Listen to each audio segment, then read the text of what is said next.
ring of fire. This is 1480 KRAE Cheyenne. Right now on 1480 KRAE, it's time for the Pro Show, featuring the only father and son sports talk show talking about the local sports scene as we take a look back and look ahead to upcoming events around our area. The Pro Show is on now, right here on 1480 KRAE. And welcome to the Morning Pro Show. I'm Larry Proietti, along with Nick Proietti. Got a full program once again, all kinds of sports to talk about. And we get a chance to talk on the county side, football action with the 1A 9-man Pine Bluffs Hornets head coach, Will Gray, also doubles as the athletic director over at Pine Bluffs High School. Will, thanks for joining us once again, and let's talk a little bit about your Hornets, undefeated thus far, and then looking down the schedule, Saratoga, the Lingle Fort Laramie Doggers, and then the Southeast Goshen Cyclones, 2 out of 3 at home. But again, the 3 teams that you got upcoming are all above 500 right now. So again, the schedule is not easy by any stretch of the imagination. No, it's not, and thanks for having us on today. Saratoga, they won with a little different score last week, 4-0. I'm not sure I've ever seen that. They got 2 safeties. Defensively, they're very good. They have a good nose guard, which will be a challenge for our center. And then looking to next week, Lingle they have speed, like way more speed than we have, and that'll be an interesting game. And then we finish off with Southeast, and they're always physical. Coach Bullington always has a good game plan, and so we've got 3 tough ones coming up. You know, Will, I was thinking about the Hornets, and again, the 9-man that we've had that opportunity to cover, and we've had this discussion quite a bit, especially when Pine went over to 1A 9-man football. Talk about on the offensive side. Again, you're less 2 players than 11-man football. But does that allow you still to do a type of spread offense, an RPO? What kind of offense do you have to adjust to when you have 2 less bodies in 9-man football? Well, you know what? That's a good question. But we run the same stuff we were running during 11-man. Lots of inside-outside zones and pin and pull. We run about 10 different formations a week. We don't necessarily consider ourselves a spread team. We do like being in 21 personnel, with the fullback, but we do go 11 personnel quite a bit, and some 12 personnel with 2 tight ends. So we are running the same stuff. And, when I look around our conference, most everybody they're running traditionally what they ran in 11-man, but playing on a regulation field is awesome for offense because, there's, between offense and defense, there's 4 less dudes and there's way more space. So we like playing on it for offense-wise. Do you depend more on the veer option, or do you depend more on a dive, and again with more of the the full speed ahead with the lineman and that fullback busting through the 3 yards in a cloud of dust, so to speak? We don't run a lot of dive or option. A lot of ours is, like I said, some zone stuff. That's just what I grew up on and a couple of our guys grew up on. So we don't run a lot of options. We run some speed options occasionally, but we don't run a lot of veer or dive. It's a lot more inside-outside zone type stuff. Coach, as we were alluding to, again, obviously you, the play caller out there, or playmaker, I should say, again, getting that out for both your offense and defense. Let's talk about both sides of the ball for Pine so far. Again, 5-0, number 1 team right now, again, voted in the polls in Class 1A 9-man. Looking at totals right now, points for your team, again, 240 so far on the season. Defense, even more impressive. Again, 52 points only allowed. Again, the most has been 26, and that was week 1 against Shoshone. But how do you equate the success so far for your team, both sides of the ball, that, again, has shown dominant so far here in 2022? Looking back to last year, our defensive ends were really the focal point of our defense, and both of them graduated. So we had to make some changes, and we moved Diego Peñawa from middle linebacker to D-end just because of his quickness and his toughness. And for us, our defensive ends have to be our best tacklers and our most aggressive guys. And we keep it really simple for them. They just go find the ball. They really don't have a lot of rules. or things. So when our DNs are playing well, then it makes everybody else's job but that much easier. And on offense, we have a lot of skill guys that can make plays. So the challenge for us is just spreading the wealth and getting the ball into all their hands in space and letting them do what they do. Coach, you had the pleasure 2016-2017 to coach at least state championship teams there for the Pine Bluffs Hornets. I guess my question for you, Coach, for this season and obviously for every team across, again, the state of Wyoming, again, they're vying for that state championship. You're right now kind of the front runner and, again, a team expected to be in that state title game coming up in November. But how do you equate this year's Pine Bluffs Hornets team to those state title teams that you had 2016, 2017? Is there similarities, or is this a completely different team that has a great shot at bringing home a state title to Pine Bluffs?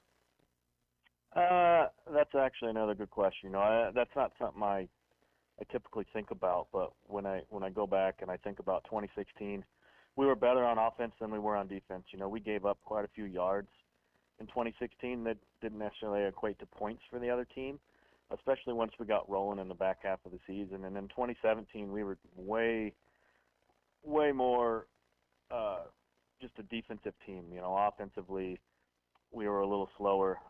We had to run the ball a lot more.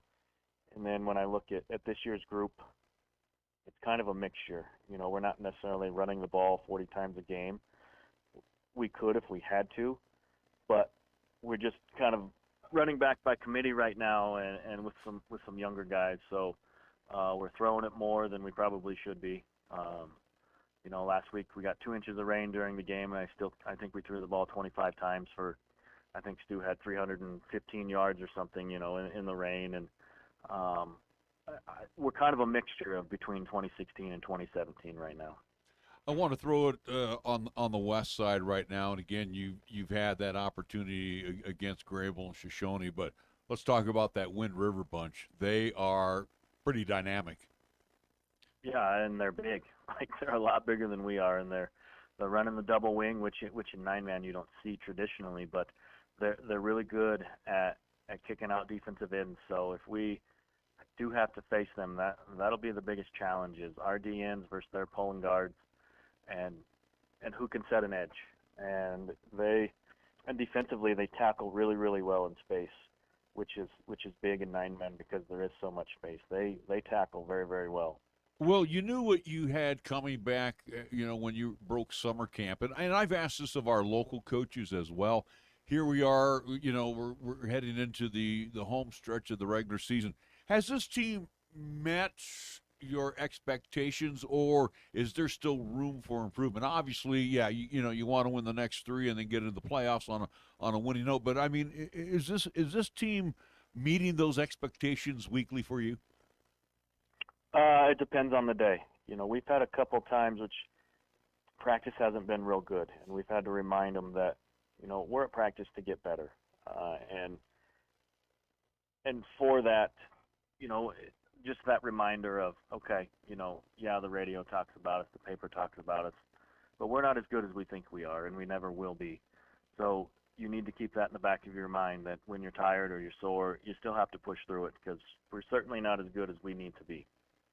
Our contest, or I at least do want to remind folks again, our chance to see Pine Bluffs this season will be at the end of the regular season. Again, upcoming is Week 6. We will see Pine Bluffs in Week 8 as they will be at home hosting Southeast. And again, hopefully that'll be a chance for the Hornets to round out the regular season unbeaten at that point in time. But again, still have 2 games to go. Coach, as we stand right now heading into Week 6, again, whether it's Class 4A or all the way on down to Class 1A 9-man, again, teams are dealing with bumps and bruises up and down their rosters. But what's the status right now for the Hornets? Are we dealing with some injuries? Are we kind of A-okay? What's kind of the health status right now of the Hornets? We got some bumps and bruises like everybody does. But, we're fortunate with where we're at because we have some depth. With around 40 kids on our roster, we can roll kids in and out to keep them fresh. And so we're pretty fortunate with where we're at right now. Will, I was thinking, back when I played and I ran the old Wishbone back in the 70s, and then when I went to college, we were a passing team.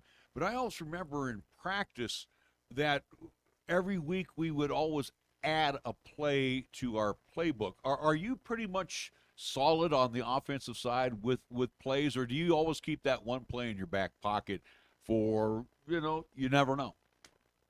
Yeah, we've got a couple that are stored away that we practice, once or twice a week. And when we meet as coaches on Sunday morning, Coach Werner and I, we really deal with the offense. And so we're always boarding up stuff that we saw on Saturday and Sunday. And, how can we make it fit for us? And so we've got a lot of stuff that, who knows, we may never even run. But we rep it out at practice and just to see if our kids are capable of running something similar. So, our playbook is always changing and always open, and we're just trying to find ways to get kids the ball. When you have a chance to look at film, especially on all these different teams, and again, they all show, for the most part, different looks. And I'm thinking back to last night's game with the 49ers where, they came out and did a lot of blitzing against the Rams. You have 9 men on defense. Do you kind of stay in that same package, or do you have specialty packages for, we'll go like last week against Niobrara County where, hey, let's bring that backer in, let's line up and let's go after the quarterback. Do you have those type of blitz packages in place, or with the 2 men that are less on the field in 9-man, you kind of have to stay with the same package? Well, a 9-man makes it hard because, yes, there are 2 less guys, but there's still the same amount of eligible receivers. So you get put in a pickle a little bit. Do we play straight man and bring some heat, or do we drop into zones? So we change, our look weekly just because we're not very big up front. And so if we're seeing a team that's just going to pound it at us, we've got to do some different things. So that leaves our corners on islands, and we might not have a safety in the hole. But we have to change weekly just because we're not very big. Coach, final thought for me, and again, we appreciate you joining us today on the Pro Show, and again, looking forward to seeing Pine Bluffs this season during the regular season, again, Week 8 at home, hosting Southeast the Cyclones. Coming up again, Week 6 at home, Saratoga, as you alluded to, again, they got the 4-0 victory, so again, they're riding a little bit high right now. They're also, too, trying to play spoiler against your team as well, Coach, but what is it going to take for this Friday night to take down Saratoga to add another win to the win column? What, again, is it going to be offense? Is it going to be defense? What is it going to take to pick up the victory this weekend? It's going to be both. Like I mentioned earlier, their nose is really, really good, and we cannot struggle up front to get him blocked because he causes a lot of havoc. Whether it's run or pass, he just has a knack for getting in the backfield and causing issues. So we have to take care of them up front. And defensively, we have to tackle. They have a tailback that's pretty shifty. He's not the biggest guy in the world, but he can kind of hide behind their offensive lineman, and he just kind of pops right in there, without seeing him. They do try to throw the ball quite a bit. I think they're averaging 23, 24 attempts a game. So we've got to just tackle in space and block people. It sounds simple, but that's the name of the game.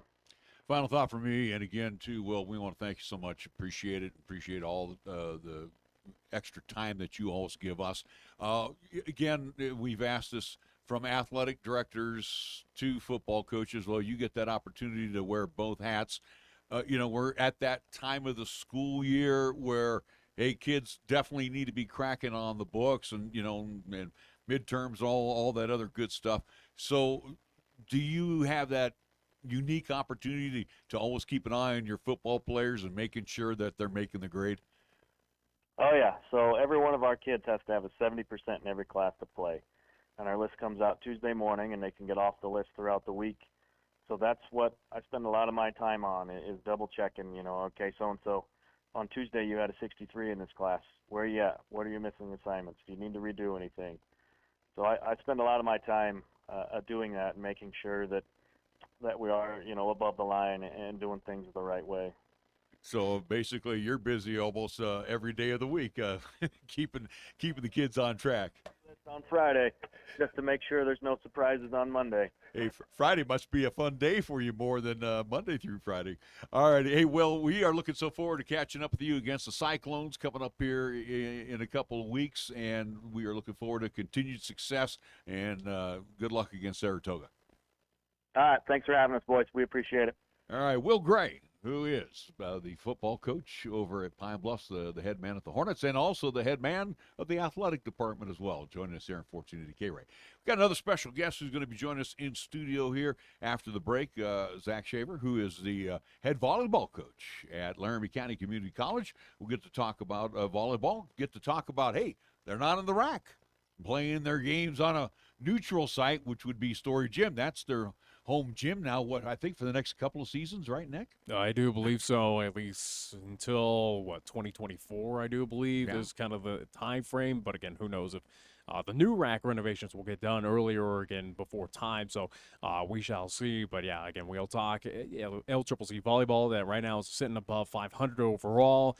They're looking at least a couple conference games upcoming again to get back into the playoffs. Granted, they've been in the playoffs, but at least a little bit deeper run than in years past. So again, we'll talk with Zach, first-year head coach, again, no longer the interim tag there, at least for volleyball. So, again, we'll talk about him settling down here in Cheyenne. So looking forward to our conversation. But going back very quickly while we have a shot before Zach does come on in, again, going back to high school football, especially as we were alluding to here in Southeast Wyoming, we're pretty fortunate with a lot of talent and a lot of great teams out here where, again, we talk just most recently with Will, again, the Pine Bluffs Hornets, number one ranked team in Class 1A 9-man. They're unbeaten. They're heavy favorites right now to win another state title. Again, it's been a couple seasons, but this is a team that finished regular season last year unbeaten, looking to do it again here in 2022.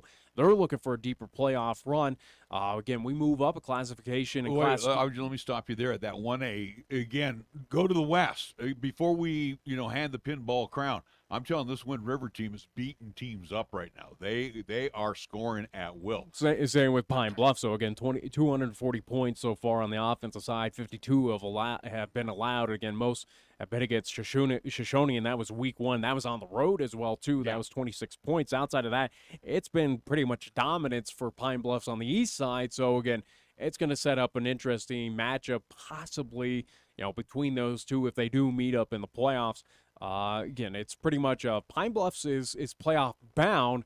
Where they'll be seated at, again, I think they're guaranteed to at least have the minimum one home game in that quarterfinals. But, again, they were one and done last year in the playoffs. They're looking to get it done again here, or at least I do believe they wrapped up in the quarterfinals, I should say, or at least semifinals last season. So, again, they're looking to get back at least the state title game coming up here in 2022. We had that one. That was a wild one, too. That was over there against Riverside. Well, I'll tell you what, that one was whoever had the ball last was going to win that one. All right, move along to 2A. And you made a good point, too, Nick. Of the 5 schools that we have that opportunity to cover on the high school side, 4 of them right now showing some success. And again, we go to 2A where they're under a new head coach, Travis Ramza, first-year head coach. And but talk about a complete the Bronx have really turned it around. The Bronx have really turned it around over the past couple of seasons where, again, Burns Bronx have been kind of sub 500. They've been trying to get back into the playoffs. Well, here's a beautiful opportunity right now under head coach Travis Ramza. We're picking up another great, at least, win over the past weekend against Glen Rock. And again, that game was also on the road. So right now, as it stands, Burns right now is at least at the top on the east side in Class 2A. They're fighting for a playoff opportunity, and I think that they have a good shot at it, especially looking at the remaining opponents for them. Again, they got a big one coming up, though, against a unbeaten, undefeated Tongue River team, which, again, I do believe of last season we had that game. I do believe they beat the Eagles last year. With the Eagles, if you look at a common opponent, okay, if you want to play the numbers game, Tongue River has defeated Torrington, which they did last week. Trailblazers beat Burns in overtime at Burns. So, again, as you look at the common opponents, that would be your barometer right now that you can go with. I have no feel for this game. This one right now, I think Travis has got the team turned around. Allen at quarterback, he's a good thrower too. I really enjoy watching him when he throws the ball. But again, as they run out of that flex bone from time to time with David and Lakin, it's going to be a tough test for the Bronx, they come through this one. Yeah. I think good things are going to happen for this team. There's interesting and intriguing football going on here again regarding our Southeast, at least teams here in the state of Wyoming. And again, Burns and Tongue River, that game coming up this Friday night. Again, that's going to be a fun one where, again, as of right now, Tongue River stands 6-0, 4-0 in conference. Burns 3-2 overall, 3-1 in their conference record. So again, they're sitting at 1-3 in the, at least on the Eastern Conference side in Class 2A. So again, nice little battle for Burns Bronx if they are able to pull off the upset. That's going to make, again, those standings very fun in Class 2A, where, again, it kind of shakes up, and now Burns, they're not necessarily, they wouldn't be in the driver's, well, I guess they would be in the driver's seat. Again, a lot has to still happen, especially with Bighorn, to watch them, as they are 4-1 right now, undefeated in conference record, again, at 4-0. So, again, Burns to help themselves out to at least solidify a playoff opportunity. Again, it's not a must-win this Friday night, but again, if you're able to hand the first loss to the Tongue River Eagles, it's going to be huge. See, and I disagree. I think every win now, every game leading to the playoffs is must-win, because you need to be peaking at this part of the season. You're into the last 3 regular season games. You need to start peaking to get ready for the playoffs. And again, too, for Burns, which would be nice for the Bronx, get that one home contest. So again, that loss to the Trailblazers in overtime, I don't know if that's going to come back to haunt them, but one thing that we have seen, and we covered them in that preseason game against the Yuma Indians, we have seen marked improvement week in, week out with Burns. And again, credit to the Bronx, when they took on the Herders last week, that thing was delayed quite lengthy by thunderstorms at Glen Rock, and to the Bronx credit, they never bent. They never bent in that game and took care of business. So, again, it's definitely improvement for the Burns Bronx as they're trying to vie for a playoff spot right now. And, again, as you're saying, must win, or at least a crucial game coming up. But absolutely, again, if Burns is able to pull off the upset, and, again, I think that's plain and simple what it would be, is an upset against Tongue River, the unbeaten Eagles. Again, that would be a nice feather in the cap for head coach Travis Romson. Again, solidifies that this team is for real, and in Class 2A, needs to watch out for the Burns Bronx. I want to quickly go back down to Class 1A 9-man to give you an idea of the standings right now on the east side. West side, as we alluded to, again, very tough. On the east side, it's pretty much a traffic jam as well regarding Pine Bluffs. Even though they are the #1 team, they are unbeaten. They're not the only team that's unbeaten on the eastern side as of right now. Lingo Fort Laramie, 5-0. They're 4-0 in their conference. Again, in Class 1A 9-man. Southeast, they're 4-1. They're also unbeaten at 4-0. That might set up, again, for Pine Bluffs. They got tough couple, at least, remaining games, especially that Southeast contest where, again, that's going to have a lot of playoff implications.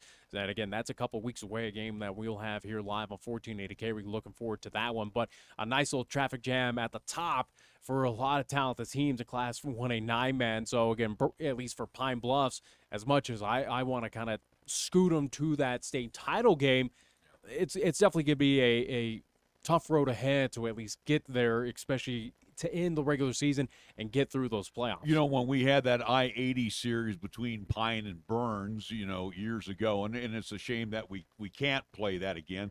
But I'll tell you what, the Southeast Goshen Cyclones out of Yoder, as well as the Pine Bluffs Hornets, that is turning into quite the little rivalry right now. And again, to the Cyclones' credit, year in, year out, you look near the top of the standings, they're there too. So again, never count out the Cyclones and the Hornets. That's going to, and I'm glad that we'll be covering that game, because there's going to be a lot riding on that game. Yeah, without a doubt, a potential #1 seeding, #2 seeding. Who knows what is going to come out of that one?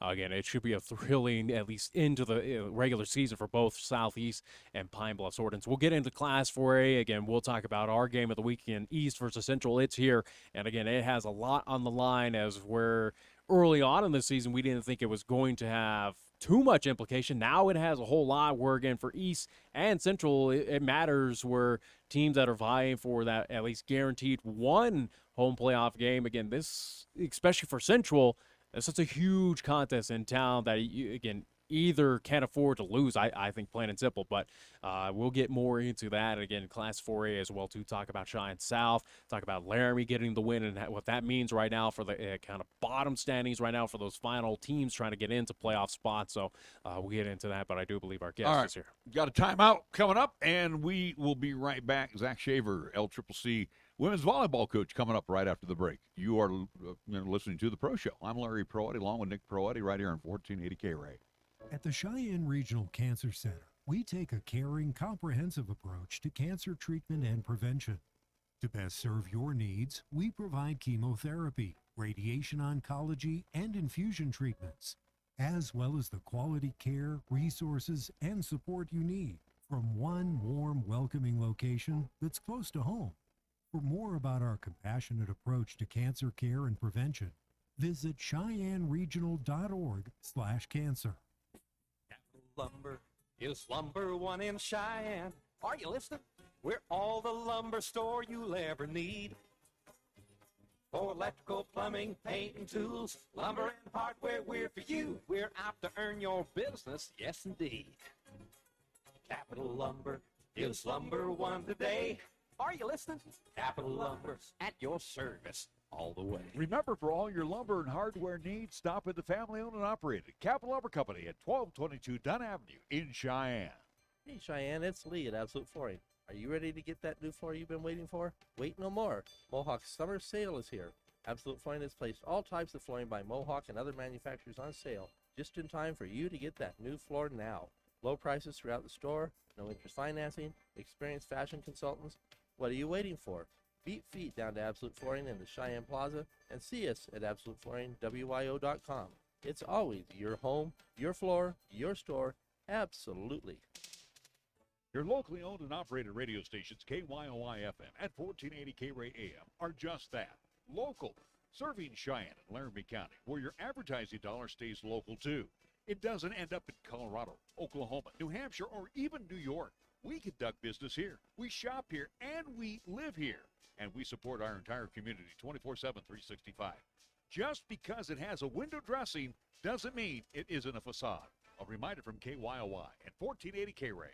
Wisdom, expertise, compassion, qualities that are the foundation of Cheyenne Urological, with their experienced doctors and their highly trained staff providing top quality treatment for prostate cancer, urinary tract infections, kidney stones, impotence, and incontinence. You can trust Cheyenne Urological to give you the highest quality urinary care.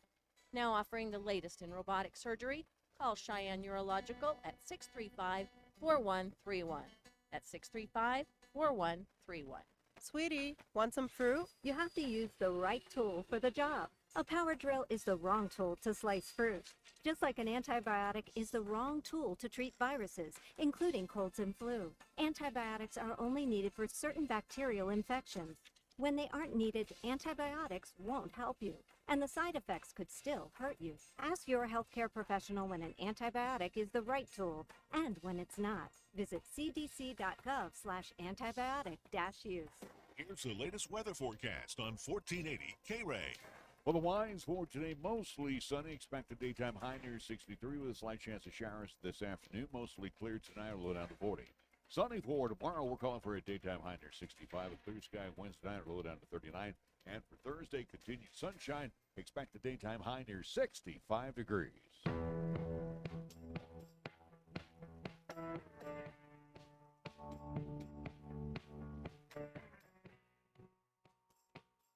We welcome you back to the Pro Show. I'm Larry Proietti, along with Nick Proietti, and we get a chance now to bring them on. And again, schedules have been conflicting, especially with football, and they've been on the road as well.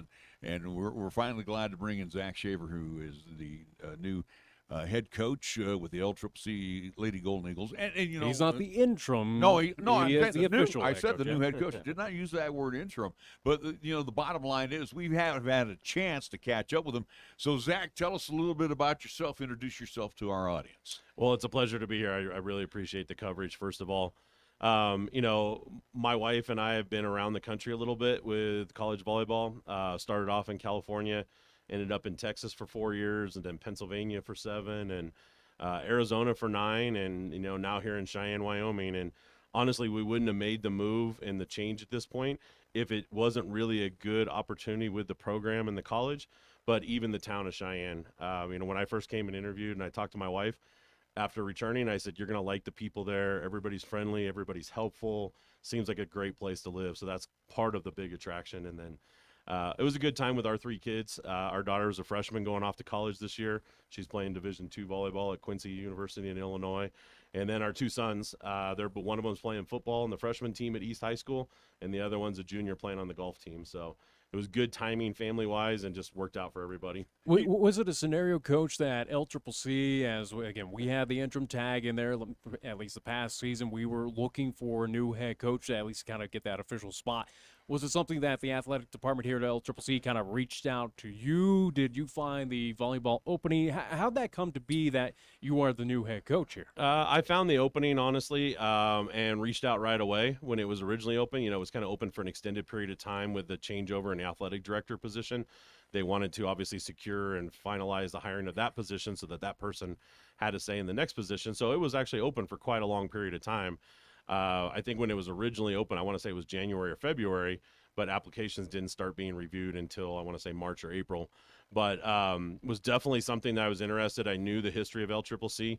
The volleyball team had actually come down to the tournament I hosted in Arizona a couple years ago, so was familiar with them from that point. And one of the other things was our longtime soccer coach at Yavapai College, Mike Pantaleone, had lots of good things to say about LCCC athletic department in the area, and I trusted Mike's judgment, so I knew it was something I had to look into. Zach, how tough was it for you? And again, you look at the high school level where you're a teacher and the kids, in and out of classes, and then they come out for the various sports. But again, you come into the LCCC situation where kids were already in place, whether they're sophomores or they were incoming freshmen, and you really didn't have much of a say. How tough is that, especially at the collegiate level, coming in and not really knowing anything about your team? One of the biggest things that I think has led to some success for some of my teams is the team culture that we develop. And when you haven't recruited these players, you can't force that culture in a matter of days. So it was definitely a different year for me so far, coaching-wise, especially during preseason. There's normally a lot of things that we do working on, how we do this drill or what we wear to this event. Whereas this situation, I said, I have to be much more relaxed and go with the flow in this year and then see which players are going to be a good fit for that culture in the future, and then obviously recruiting some more players down the road too. So we go from preseason where you're basically put name tags on the kids, and now them by first names. But this will hold true in volleyball as we ask the football coaches. What were you looking for as you first introduced yourself to the kids? Where are they at now? What more can they do besides win? Yeah, really at first I was looking at, just overall skill level and athleticism. Where were we? And then also, because normally we have a summer workout program that's pretty extensive. I don't know if they had anything, how much they had. I found out they had a little bit. So I was just looking at physical conditioning and realizing we weren't going to be able to train as much as we normally would in the preseason because I didn't want to injure anybody or burn anybody out right away. Other than that, moving forward, I think the big thing is we really have been improving from week to week. If you look at some of the opponents we've played that we've gone the distance with but didn't quite beat, Central Wyoming, who was ranked number 11 at the time, I think they're number 10 this week. We were 2 points away from beating them at their place. That's a huge push in the right direction, and I think we've improved since then, which was about 2 weeks ago. So I'm just kind of taking it in little steady steps, and the one thing I've been consistent in talking to this team about is it's not necessarily what happens, it's how we react to it is what's going to be important. So whether we have a win or a loss or a bad practice or a hard training session, how do we react to it afterwards and tomorrow? And that's going to tell us who we are and how successful we're going to be. Most recently coming off a victory against Casper College. Again, a big victory there for LCCC. Coach, you've had a time to spend some time here in this region, look at Region 9, other opponents, whether it is in the north or the south, and again, see what all teams offer. Again, you coming from the state of Arizona, seeing some high, at least competition down there. What's your initial thoughts of seeing what Region 9 has to offer with these schools in the state of Colorado, Nebraska, even here in the state of Wyoming? Are we on par with Arizona? Are we a little step behind? What are your thoughts of Region 9? So, I knew about Region 9 being in NJCA Division I for 9 years now. There's 4 or 5 great teams every year here in Region 9, and it rotates a little bit. that can contend for a national championship. And, I was in a smaller group. There was a lot of good Division II schools in Arizona, but only a handful of Division I programs, and nobody that was really contending for top 10 every year. So that was other exciting part about this opportunity, was getting into a region that's deeper, more competitive, and has 3 or 4 top 20 teams every single year. I've known the Western Nebraska program through a couple different coaches, and the current coach I know pretty well. Central Wyoming, obviously been strong for the last 5-7 years. And then also down at Northeastern, my Arizona team actually lost to them in the national championship tournament in round 2 a couple years ago. So got to know their program firsthand, and just know that them, along with some of the other programs where there's been some longevity in the coaching staffs, that it's tough to win this region. And again, something that we've known, especially here for LCCC, where we go back a couple seasons ago with, again, former head coach Austin Albers, now again down in CSU Pueblo, again, brought a lot of success to this program that has not seen a whole lot. Again, that would include a couple Region 9 championships, a couple national, at least tournament appearances, and some at least top 10 finishes as well, too. Coach, as you accepted this job, you saw what's been going on of recent, saw the past history as well, too, for LCCC volleyball. What's kind of the contingent plan for you to, per se, get back at LCCC to that promised land, or at least get back into those winning ways? What's kind of the timeline? What's kind of the focus for you to get LCCC to that next level?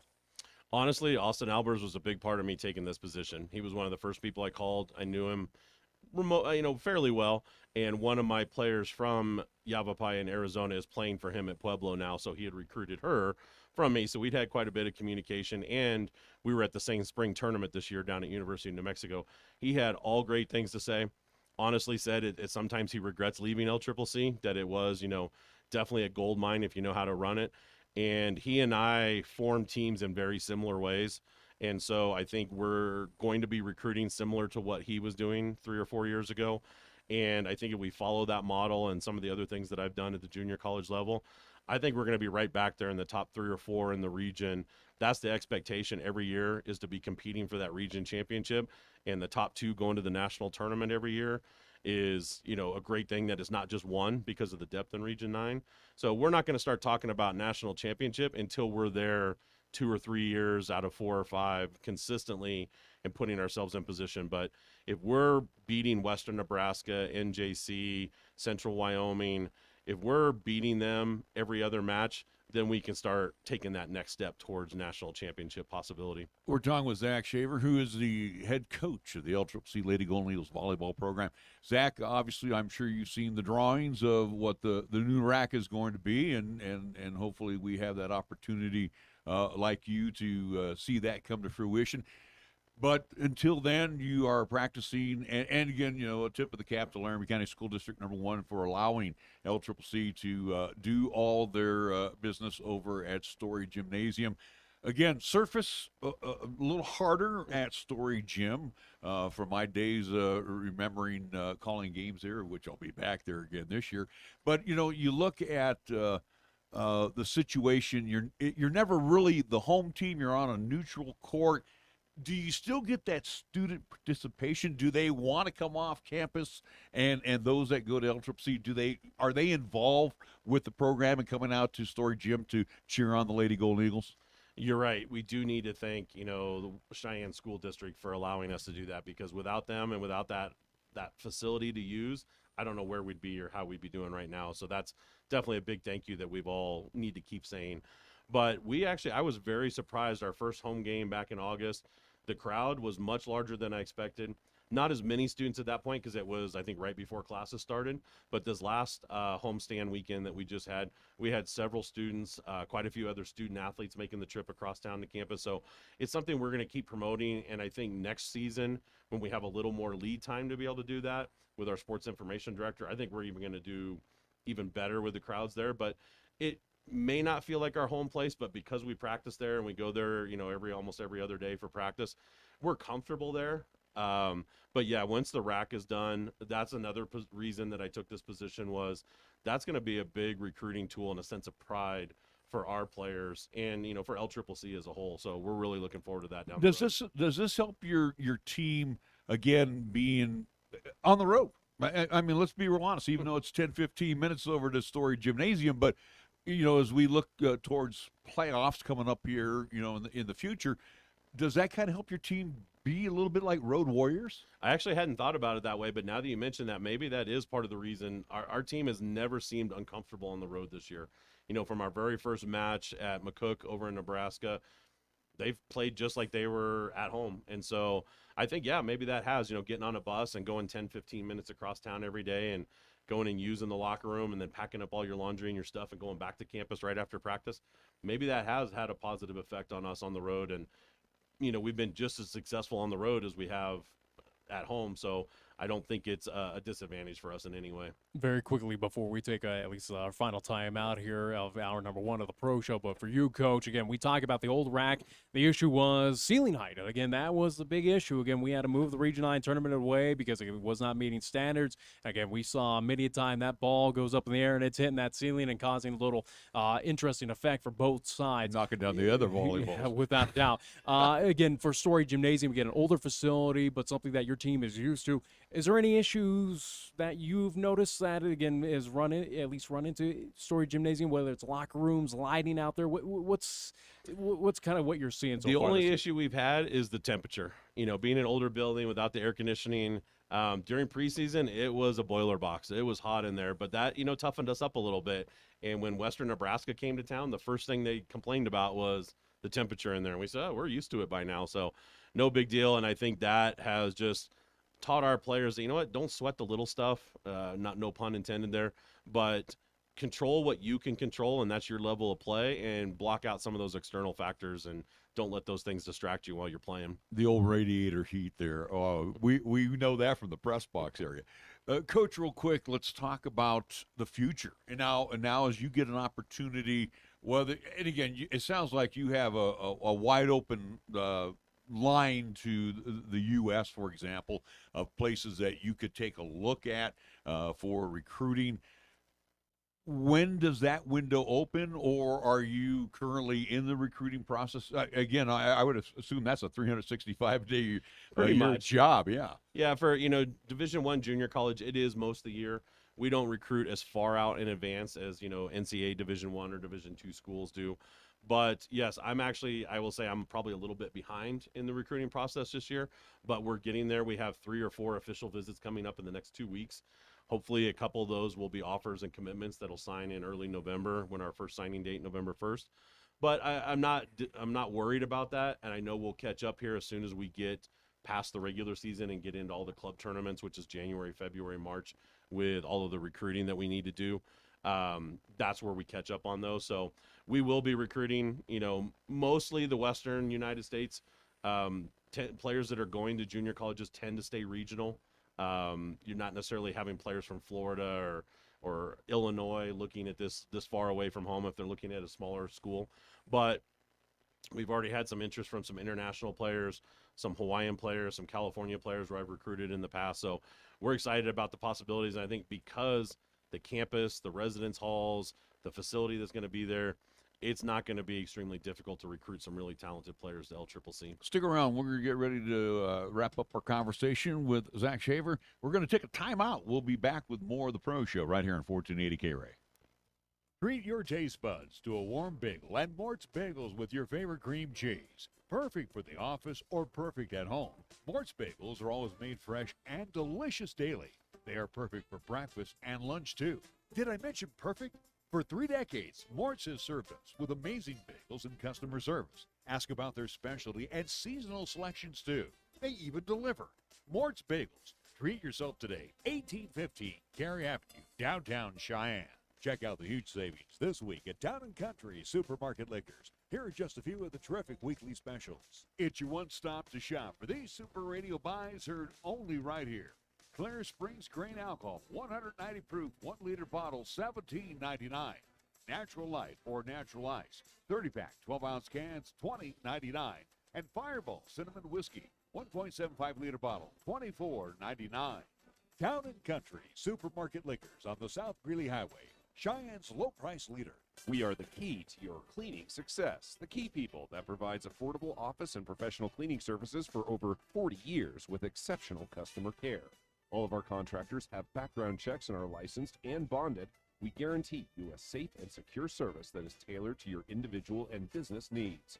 The Key People do not impose year-long contracts, and all quotes are free, confidential, and personalized. Call Key People at 1-800-468-8283. That's 1-800-468-8283. If you're looking to make a difference in local healthcare, Cheyenne Regional Medical Center is the place for you. We're more than just a hometown hospital. We are the largest health system in Wyoming with the latest technology. We want to help you grow as a person as well as within your career in healthcare. Inspire great health with us at Cheyenne Regional Medical Center. To learn about our opportunities, call us at 307-633-7871 or send us an email at recruiting@crmcwy.org.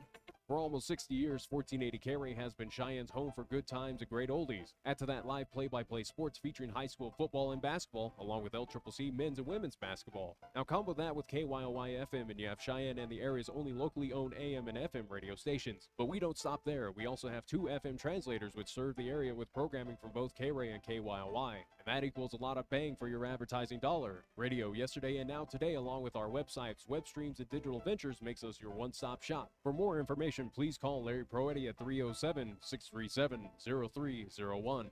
Here's the latest weather forecast on 1480 K-Ray. Well, the winds for today, mostly sunny. Expect a daytime high near 63 with a slight chance of showers this afternoon. Mostly cleared tonight, low down to 40. Sunny for tomorrow, we're calling for a daytime high near 65. A clear sky Wednesday night, low down to 39. And for Thursday, continued sunshine. Expect a daytime high near 65 degrees.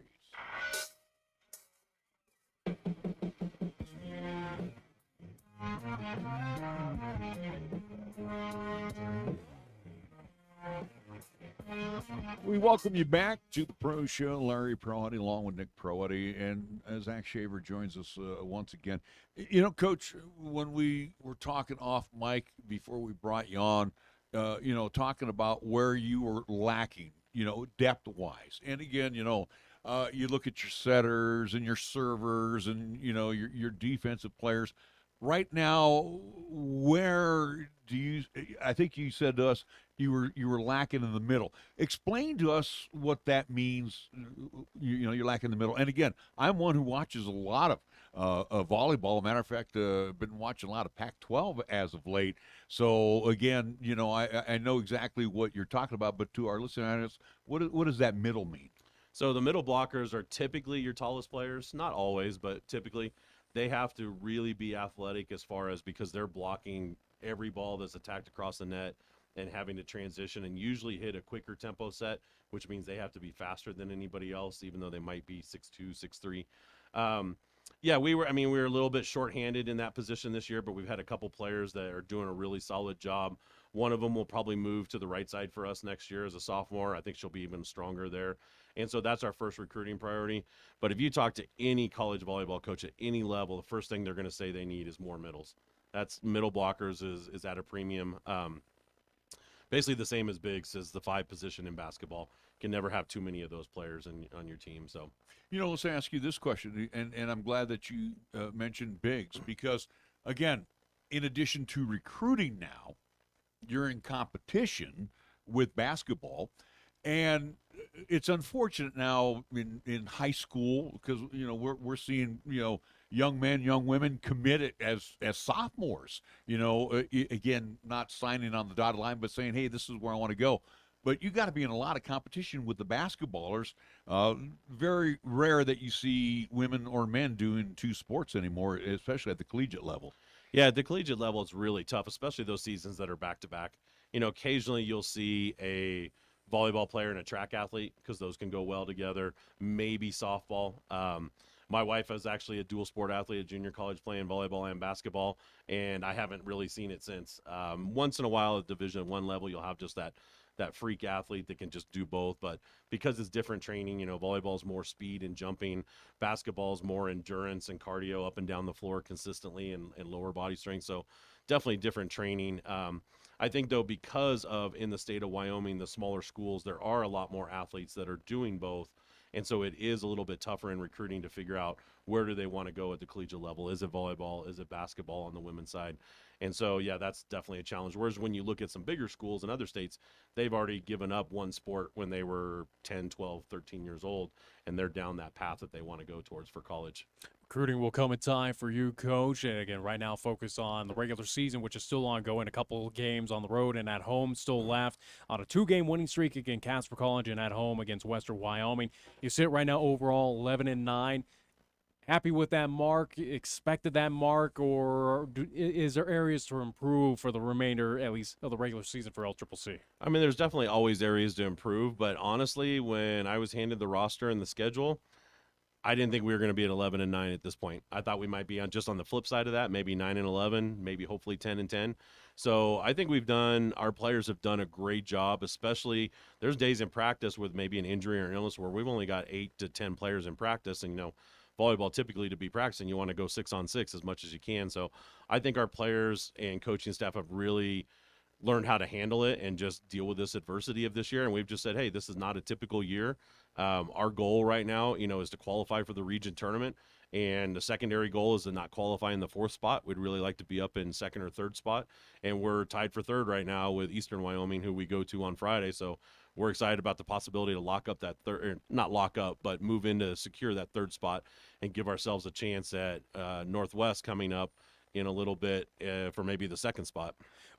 So you mentioned earlier Central Wyoming, one of the top dog teams here in Region 9. Other teams that have kind of got on your, at least, radar spotlight that, wow, have impressed you, that are going to be a tough fit, especially when it comes to that Region 9 tournament, to take them down to move on and advance in those later rounds?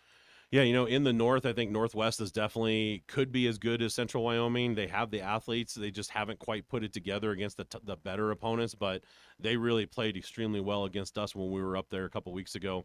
In the south, Western Nebraska is definitely tough. They have some international players that are really solid volleyball players that I think we'll be seeing at the high level next year or the year after.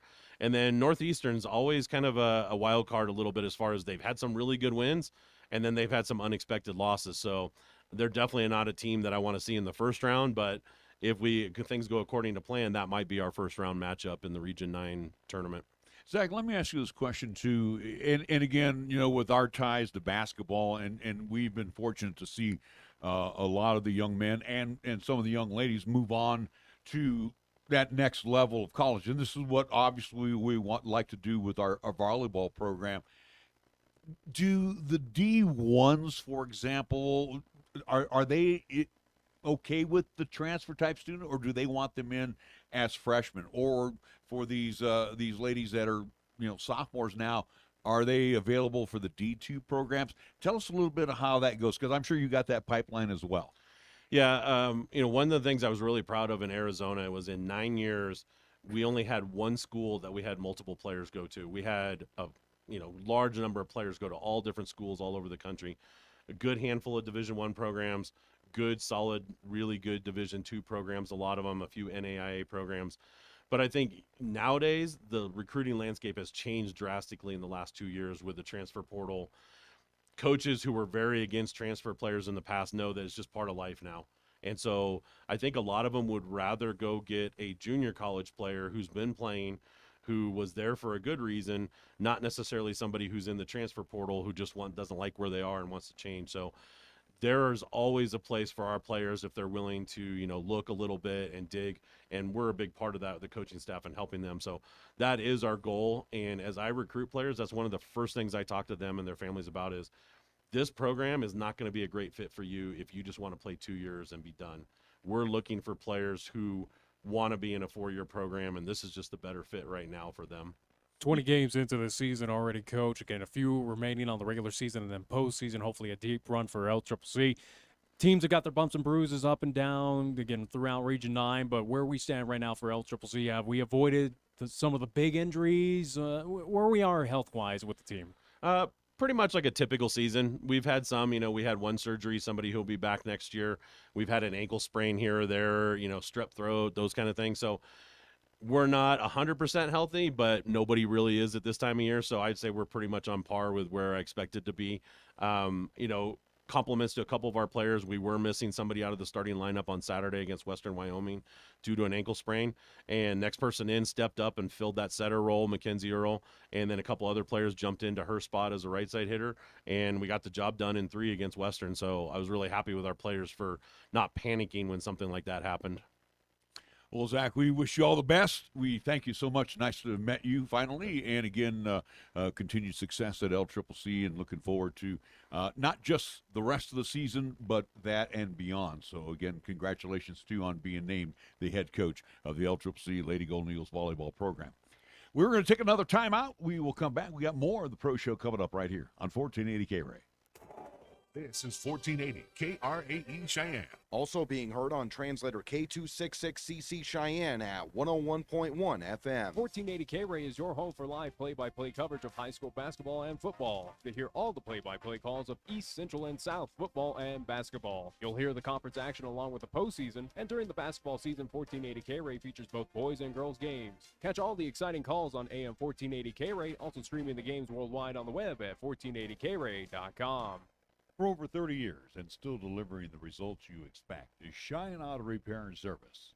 Larry Proietti again for cars in downtown Cheyenne, reminding you that John and his staff are there to take care of your vehicle's woes. From an oil change and replacing windshield wipers to digging deep into fixing your heating and your air conditioning unit, or fixing your brakes and shocks, you can depend on Cheyenne Auto Repair and Service for taking care of most minor repairs. And most importantly, John is a TechNet professional, which says he is one of the best nationally when it comes to getting your car or truck back on the road as soon as possible. Check it out online, technetprofessional.com. Don't wait till the last minute. Have your vehicle serviced by one of the best in Cheyenne. Cheyenne Auto Repair and Service at 604 West Lincoln Way. Call for an appointment at 307-632-0498. Open Monday through Friday. Chase a new adventure with a new Kia. I'm A.J. Miller for Kia of Cheyenne, and the all-new 2023 Kia Sportage is built for the rugged road with available multi-terrain all-wheel drive. Other available options include X-Pro trims, LED lighting, and advanced technologies like the 12-inch dual panoramic display. With Kia, get one of the best warranties in the business. Come into Kia of Cheyenne, call 775-0123 or go to KiaofCheyenne.com, and we'll make it easy. Win a new Cadillac XT4 luxury all-wheel drive from Holy Apostles Orthodox Christian Church in this year's Cadillac Chance raffle. Or apply the value of this 3-year prepaid lease to purchase or lease of any new vehicle at any of the 3 Holiday Motors dealerships in Cheyenne, or choose $15,000 cash. Tickets on sale now, but hurry, only 1,500 tickets will be sold at $100 each, or get 3 tickets for only $200. So get your tickets now. When they are gone, they are gone. You may purchase your tickets at Holy Apostles Orthodox Christian Church, Holiday Motors GM, St. Joseph's Food Pantry, or at CadillacChance.com. The drawing is Saturday, November 19th at Holiday Motors GM. All proceeds benefit Holy Apostles Orthodox Christian Church of Cheyenne, Land and Building Development Fund, and St. Joseph's Food Pantry. Win a new Cadillac XT4 luxury all-wheel drive from Holy Apostles Orthodox Christian Church in this year's Cadillac Chance raffle. Tickets available now at Holy Apostles Orthodox Christian Church, Holiday Motors GM, St. Joseph's Food Pantry, or at CadillacChance.com. It's always nonstop excitement when you visit one of our 3 locations of Wyoming Downs, inside the Outlaw Saloon on the South Greeley Highway, the Cheyenne Plaza, and at 1345 Delrange Boulevard, next to Culver's and Office Depot, where we offer many new machines and also have plenty of food and drink on hand in our spacious Delrange location. The action is always fast and furious with our pari-mutuel wagering from the nation's tracks and our pari-mutuel machines, which offer many different and fun games to play on. You can become the next big winner here in Cheyenne. Make sure to take advantage of all the promotions that we offer too. So come on in today and bring a friend to enjoy a lot of fun and excitement at Wyoming Downs in the Cheyenne Plaza, inside the Outlaw Saloon, and at 1345 Delrange Boulevard. Open 7 days a week. For more information, go to wydowns.com. Here's the latest weather forecast on 1480 K-Ray. Well, the winds for today, mostly sunny. Expect a daytime high near 63 with a slight chance of showers this afternoon. Mostly clear tonight, low down to 40. Sunny for tomorrow, we're calling for a daytime high near 65. A clear sky Wednesday night, low down to 39. And for Thursday, continued sunshine. Expect a daytime high near 65 degrees. Right now on 1480 K-Ray, it's time for the Pro Show, featuring the only father and son sports talk show talking about the local sports scene as we take a look back and look ahead to upcoming events around our area. The Pro Show is on now, right here on 1480 K-Ray. Hour number 2 of the Pro Show. We go back to, again, thank you to Zach Shaver for joining us most recently. And also in hour number 1, we had Will Gray of the Pine Bluffs Hornets talking some high school football, which leads us back to high school football as we move from Class 1A 9-man 2A with our county teams now to Class 4A. And, of course, we'll get into the big one, the Capital Bowl with East Central coming up. Let's recap very quickly, though, this past Friday night. We'll start with our contest, though. In town, risky, again, crosstown battle against South and Central, where I was right, you were wrong. I didn't expect South to win that contest, but I figured it would be a little bit more competitive. And if anything, I give credit to now, at least to Central, where the Indians right now are gelling at the right time. This is a team that is proven to be, again, one of the dark horses here in Class 4A, along with also two of them in Campbell County, which, again, I told you with the Camels. But right now, again, Central is playing probably one of their top, at least their best football at the right time. And, again, it couldn't come at a better time for this Friday night, taking on a staunch Cheyennes team that's, I don't want to say limping a bit, but, again, you're going to catch them, or at least they're going to try and catch them off guard as well, similar to what happened this Friday night up in Sheridan. But give credit to Cheyenne Central. Again, took care of business all aspects of the football this past Friday night. Cheyenne South, again, another running clock situation, got shut out, had opportunities. I give credit to Coach Eli Moody is that, again, he's opening up the playbook. This is a team that's airing it out. Again, just got to execute on those plays that, again, you just got to find those playmakers. And, again, it could be a whole different story for Cheyenne South moving forward, especially into 2023. But, you know, again, valiant effort by Cheyenne South as much as, again, it was a running clock scenario. But, again, for South, you ran into a very talented Central team that's just playing great football at the right time. See, I disagree with you. Again, you're talking about East that is going to be kind of limping in. East was their own victim of this game against Sheridan. They had ample opportunity to win this thing. They got beat on a special team. Well, that's what I'm saying. Again, I think they're limping into a bit, but I think also East is going to – they're going to be a little upset that it might be an angry team. It might be, again, a sleeping Giants situation for Cheyenne East to take on Cheyenne Central. But, again, you throw out the records, you throw out this and that for, again, East versus Central. We've seen wackier things in years past. Go back to last year's game, how close it was. Again, this could be, at least in my opinion, to at least preview this Friday night's contest, which, again, we'll have live here on 1480 K-Ray. Again, looking forward to it. It is a proverbial flip of the coin right now where, again, this contest can go to either East or Central, and this has a lot on the line for both teams, including as now we look towards the playoffs for seeding to get into that top 4, especially where things are bunched up around Natrona County, with Cheyenne Central, with Campbell County as well, too, that, again, can't afford any more losses, especially if you are Cheyenne Central. This is, I think, for the Indians, plain and simple, not so much for Cheyenne East. They have a little leeway, but for Cheyenne Central, this kind of has a feeling of it's must win against Cheyenne East to at least keep your first-round home playoff game hopes alive. Yeah, you know, for both teams, yeah, it's must win. But for Central, and you know, I'll have that opportunity to talk with both coaches here on our pregame show, but let's be real honest. Sheridan, like every other team, has not been able to stop. Did not, you know, Cheyenne East shut themselves down. They had 11 penalties for 93 yards, Nick. Yeah, I can't afford that against the Bronx. Yeah, you know, you want to shoot yourself in the foot. You did a good job of it. But what I'm saying is no team has been able to shut down the East offense. Cam Hayes threw for over 400 yards. High school. Wyoming, over 400 yards This is a game Friday night upcoming that, again, in years past, we've seen it's a good old-fashioned offensive shootout, and whoever comes with the ball last, again, usually is your victor in these contests. Central can, again, if it's going to be an offensive output or, again, match score for score, Central can do that. The defense, though, however, is going to be, a little suspect, a little question of which defense can step up. Again, East has its own issues on the defensive side. Again, we saw that our previous contest against the Laramie Plainsmen, as much as, again, they beat the Plainsmen pretty handily. Again, it was slow go out of the box for the East High Thunderbirds to get that defense rolling. Again, Chad Goff even alluded to that on our post-game show. Again, I think that's going to be the key difference right now, or at least the difference maker in this contest, is which defense shows up early, shows up quickly, and can find some way to slow down these high-powered offenses. Because, again, yes, at least for Cheyenne East, they have one of the best offenses in Class 4A across the entire state right now.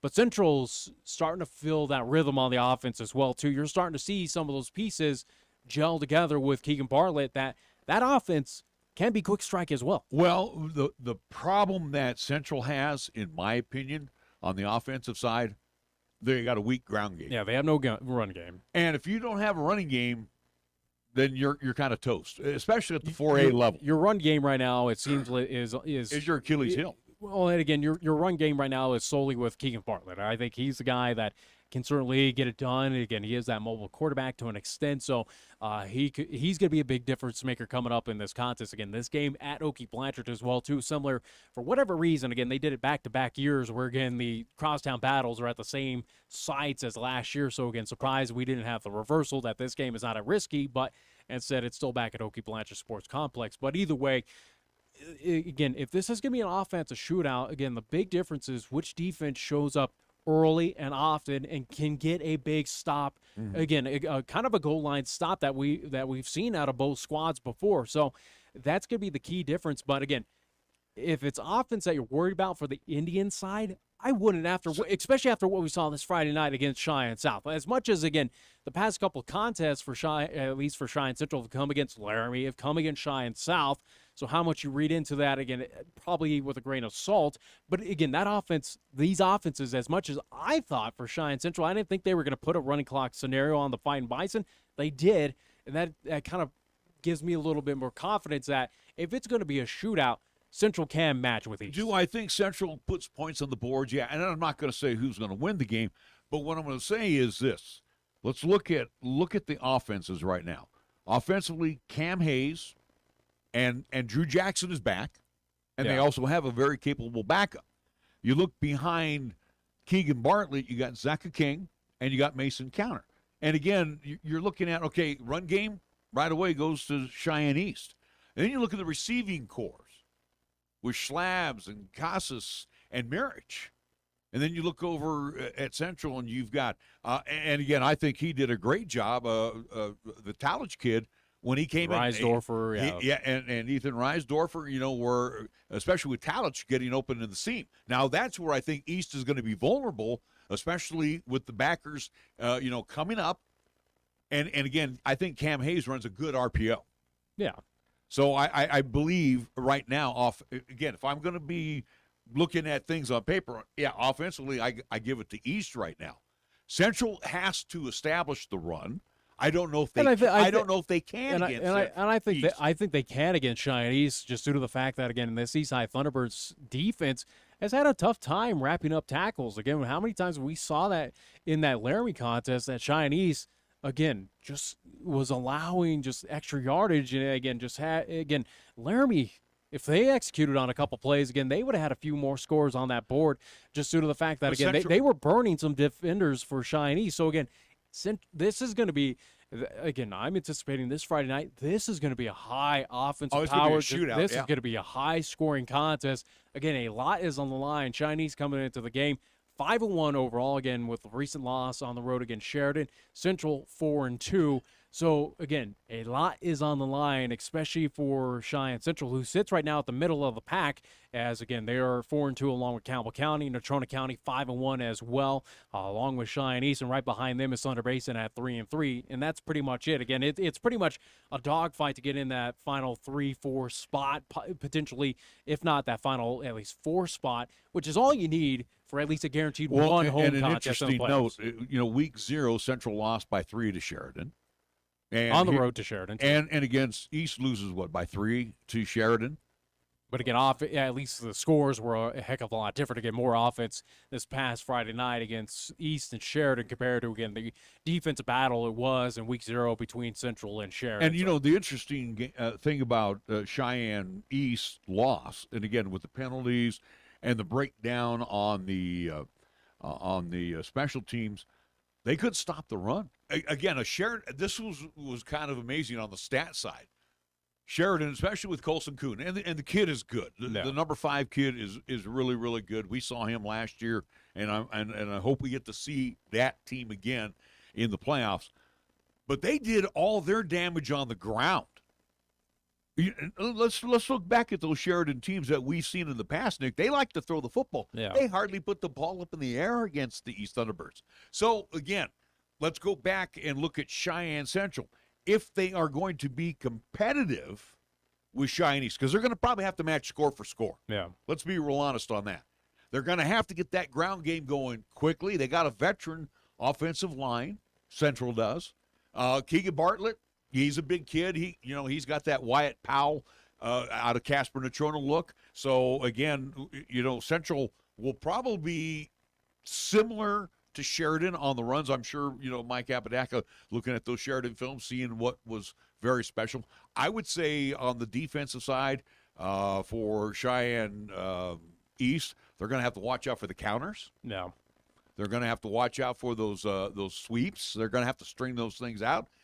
You want Bartlett to throw. I think Keegan, and he will. I think Keegan is just a little off on his passes, and I mentioned a that, little bit. Yeah, I mentioned that off yesterday. He's throwing everything a little high. He hasn't gotten that, let's drill it right in the numbers type of situation. But I think he got enough repetition, and again, a good look these past couple Friday nights, again, whether it's on the road at Laramie or, again, this past Friday night at home against Cheyenne South. And the weather was lousy the last couple yeah, weekends. without a doubt. But, again, I wouldn't use that excuse, and I don't think Coach Apodaca is going to use that excuse as well. But it was a chance for Keegan Bartlett and this offense to get healthy and see some looks. And, again, they certainly did.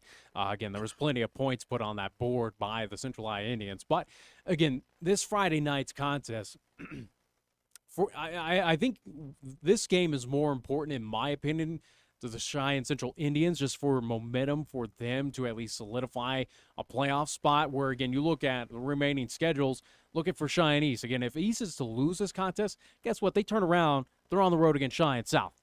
They'll get healthy. They'll win that contest without a doubt. For Cheyenne East, I think they have the easier route to get into the top 4, to pick up a few victories, to kind of at least solidify that spot. For Cheyenne Central, this is key for momentum to get into the playoffs. If the Indians want to make a deep run, if they want to shock some folks, it starts here. It starts this Friday night. If you get that win against Cheyenne East, that carries loads of momentum all the way into the playoffs. And look into this too, and then you start playing tiebreakers and all that. I think the other featured game of the week is Natrona and Campbell County. So if Natrona loses, that would give them 2 conference losses. If Campbell County loses, that will give them 3 conference losses.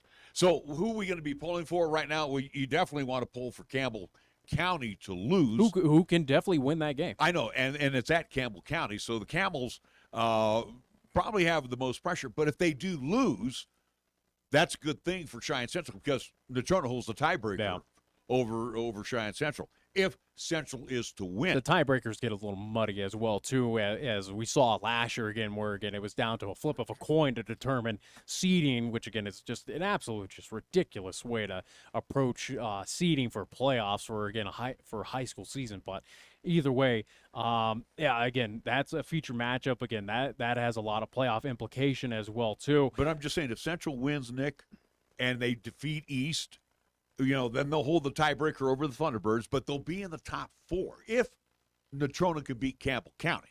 Because again, that will knock Campbell County out of that top 4 right now. There's about 5 teams. If Central's to win, again, it would put them at 5-2. East would be at 5-2. Say Campbell County beats Natrona County, which again they can.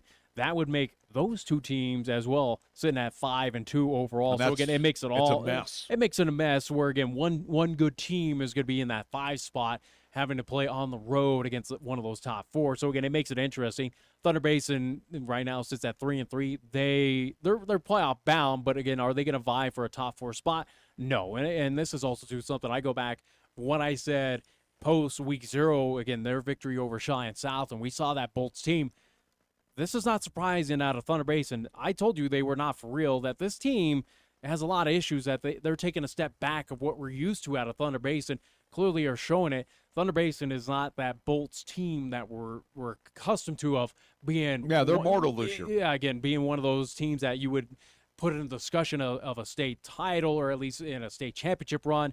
Yeah, sorry, it's not going to happen. They're going to be on the road. Yeah, they're definitely going to be on the road, especially on the quarterfinal side. But again, and again, too, with Cheyenne Central and Cheyenne East getting hopefully first-round home games. And again, the schedule, if I'm not mistaken, for Cheyenne Central, after this contest, they'll have Rock Springs, and then I think they finish up with Campbell County. And I do believe they get Campbell County. Reverse that. So for Cheyenne Central, very quickly, again, on the road at Cheyenne East this week, on the road at Campbell County. So that makes it even more and then interesting. They finish at home against Rock. Home against Rock. For East, it's a little bit easier as, again, they got Central then this week. South. They got South at South, and then they're home for Kelly Walsh. So, again, for East, that's why I say for East, they can afford this loss. Yeah. Again, they don't want to lose, but, again, if they are to lose, they can afford it just due to the nature that you pretty much got 2 chalk wins to round out the regular season against South and against Kelly Walsh. The coaches would beg to differ, but you and me as the media Let's be guys, honest. yeah, we're going to say that East should finish. South, who stands right now, again, 0-6. Kelly Walsh, 1-5. Kelly Walsh, who just lost and gave up the first victory to the Laramie Plainsmen this past Friday night. Kudos to the Plainsmen. The worst that East is going to finish is 7-2. The best they could finish is 8-1 if they defeat Central. For Central, again, Central's got a little tougher road to hoe again, especially Campbell County. But again, they went to Thunder. What I liked about the Indians when they went to Thunder Basin, and we have been there, that's a tough house to win at. And they went up there and did the business. And again, in delays with thunderstorms, and they still came out, and that's where I think they turned their season around at Thunder Basin. Then they came down to Laramie and took it out on the Plainsmen, and then last week, this was not even, I knew this was going to be a running clock situation. I just felt the Indians right now have way too many weapons, and defensively, and then let's give the Indians their due. They never bent. If we look back with that first team out there, I think South only got to the 50-yard line, and that's about one time. That's about it for Cheyenne South. Again, offense, there was potential there, but again, the execution was not there. Again, they had some big-time plays. Again, there were some breaks in the defense, and again, we're not talking second half. We were talking first half that South was being aggressive through the air. They just couldn't execute on some of those catches, and again, that will come with time, especially next season, hopefully for Eli Moody. But I was anticipating, again, I didn't think South was going to win this game. I thought it was going to be a little bit more competitive, that South was going to put up maybe a couple touchdowns here and there against Cheyenne Central. But, again, give credit to the defense of Cheyenne Central. Again, stayed tough and slowed down the Cheyenne South team. Very quickly for the Bison as well, too, with that Laramie win as well. You got 3 teams with 1 win, Laramie, Rock Springs, and Kelly Walsh, pretty much of all at least going to vie for those final couple playoff spots. One of those teams is going to get knocked out. For South, as we played around with a couple weeks ago, if not 2 weeks ago, where we looked at potential scenarios for South to maybe sneak in as an 8 seed, mathematically, I don't think it's a reality. It's a possibility, especially just looking at what South Laramie did too. Well, but also too, again, what South has upcoming. Again, homecoming this week. Rock Springs hosting Cheyenne East, and then on the road against Laramie. Where right now, I figured South's lone win to end this losing streak was against Laramie. I now stop and pause as much as, again, it wasn't a big victory for Laramie over Kelly Walsh, and again, South was close against the Trojans as well too on the road. Will South be competitive in that game to end the regular season against Laramie? Yes. Could they still win against the Plainsmen? I back up a bit, but I still think that, yes, they could. But for South to get into the playoffs this season, I think mathematically they're done. I don't think it's a possibility. Sorry, it's pretty much for the South I-5 Bison. You'll look for next year to potentially get a playoff berth. You're going to catch Rock Springs, a down Rock Springs team. But I think for the Tigers, they get healthy against the Bison. They're not going to boat race them. As much as Rock Springs stands right now 1-5, they're a lot better 1-5 team than most would anticipate. Then you get Cheyenne East. And the last time we did East at South, East scored on 8 straight possessions. Yeah. And again, Central probably could have scored more. And like I told you when we were doing the game, I said you will probably see the first team out that first possession in the second half, and then they went to the second team. And I give credit as well, too, going back to that Friday night's contest. Give credit to head coach Mike Apodaca, again, calling off the Dogs. Calling off the Dogs right before half, where, again, Central had the ball. They had a chance to put that running clock into effect as we were heading into half. Instead, called them off, opted for the field goal, gave at least Central and South a chance to, again, continue fighting on into that third quarter. And again, this is the thing, too. This is a tough part of the season for both East and Central. When you're taking on the likes of a South or a Laramie, for example, you got to stay fresh, and if you are boat racing your opponent, you definitely want to see the future, the sophomores, the junior varsity kids come in, but also too, you got to keep your veterans fresh, because you're getting close to the playoffs. And again, I do credit what Mike Apodaca did, and again, that allowed him to bring out that first team for one series in the third quarter, and then they put it into a running clock situation. But going back to the Fighting Bison, here's what I've seen over the last couple of weeks at Natrona: 3 yards total rushing. Last week, I don't think they even had 20 yards rushing. That might tell you something, that you might want to abandon the run and go to the run and shoot. You got a couple of good arms. Isaiah Hernandez has good arm, and Oseas Garcia has good arm. And again, South has some good would-be targets as well too. Again, they had pause on that football. Again, it's just got to get that reception and got to execute. Is kind of plain and simple. And again, they got and the line. They got spacing against Central as well too. So again, there was a couple times there were some Indian defenders that were burned. And I know you have to run the football, but I'm just thinking you might want to abandon it, because on the line of scrimmage, you're getting beat. And I think you saw that in the second half, where again Coach Moody altered that game plan, went away from the run. And again, we saw a lot. This is what we saw Laramie do against Cheyenne East. They came out throwing the football. They knew they couldn't run against the Thunderbirds. Yeah. And what you do with that, you throw. That sets up a run.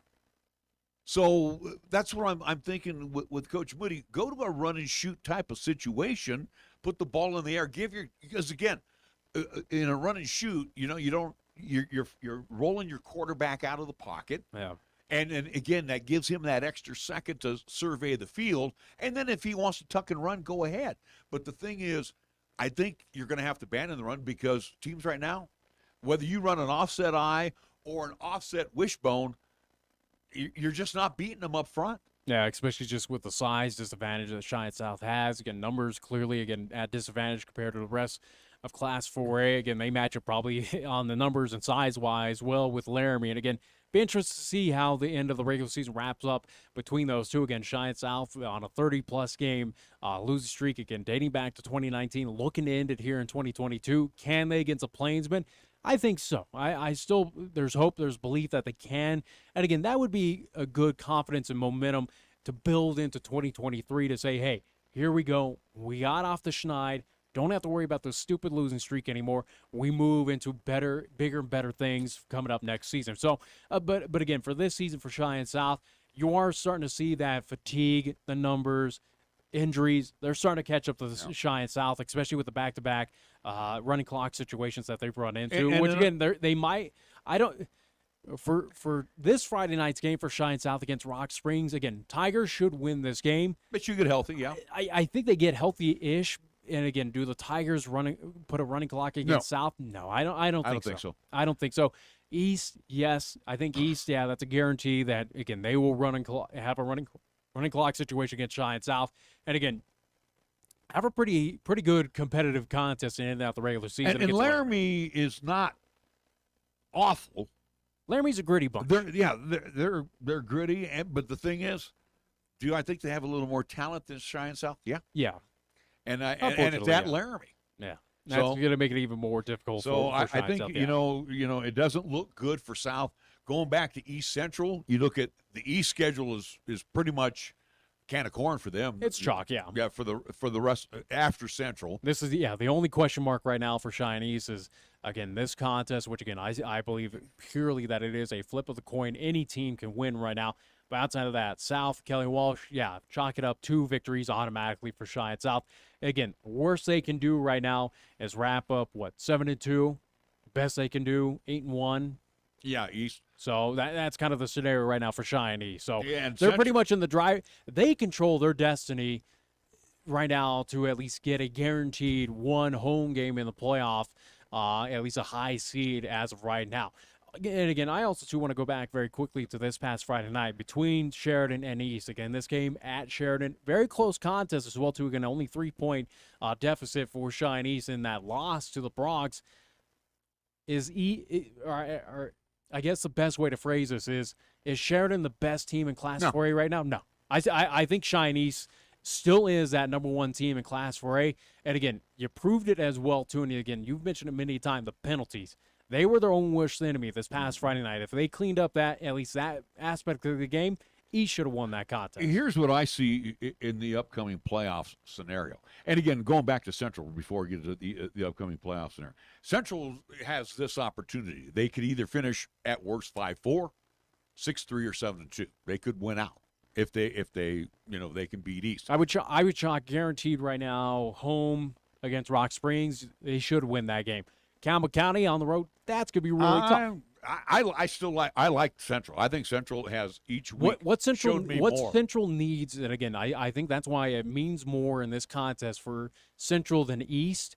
Central, if you're able to beat East at their home field, it carries a lot of confidence, a lot of momentum into that next contest on the road against Campbell County. I think you can pick up a victory there. And again, the guarantee at home against Rock Springs. Well, and the thing with the Cheyenne Central Indians, going on, again, this is a short road trip to Cheyenne East. And I've been wrong. In all my years I've been here, I have not been able to handicap this game. But on paper, as I sit here and look at it, 6 o'clock kickoff, I think whoever has the ball last, I know that sounds so cliche, but whoever has the ball last is going to win this thing. Because both teams can score. Which, again, is a scenario what we ran into last season in the same game that's being played here again this Friday night. And I think weather's going to be nice, if I'm not mistaken. It should be, I looked ahead towards Friday. But I'm just saying. But I do believe if Central can stop East once or twice, that'll give them a puncher's chance. If they don't, and I don't think they can. I don't think Central's defense can stop East. I really don't believe it. East will be their own worst enemy. Taking a look back at least series history right now between these two. Last year, again, the game at Oakey Blanchard, East won that contest 33-27. We go back to at least 2020, East winning that contest against a very down-and-out Central team, but again, still won that game 41-18. Go back to 2019, East defeating Central 24-21, so that's 3-0 as of right now. And that was at Central, right? If I'm not mistaken. That was one where you had you had the offensive power team. Was that a couple seasons ago where everybody thought they were undefeated at the time when they took on East, and then after that they weren't the same. Taking a very quick look right now. It looks like it's been about 6 straight, dating back to 2016. 6 straight for Cheyenne East in this crosstown battle that, again, East has rattled off a victory. And then if you could go even further back, because I got here in '86, and there was a couple times I said, East, I think under the late Dwayne Tremblay, I thought they had a shot.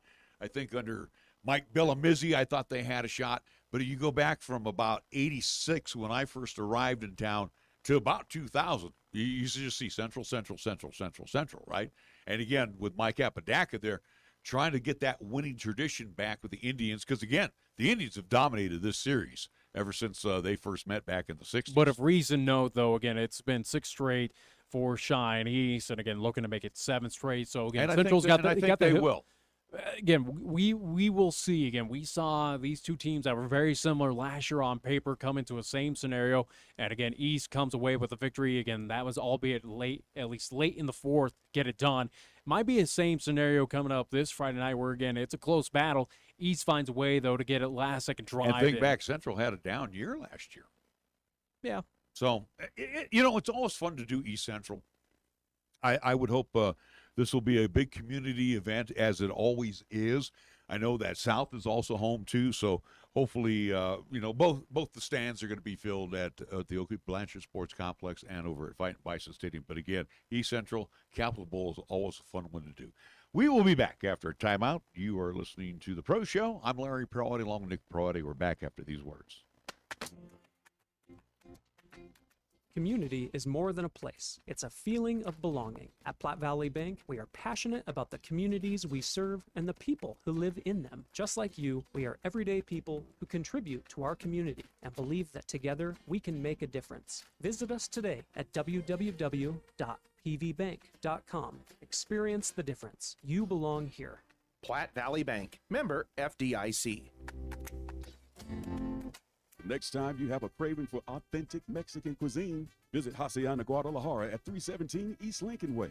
Locally owned and operated, they serve their dishes with family tried and true recipes with the freshest of ingredients, made to order. Start off your meal with their complimentary chips, salsa, and bean dip.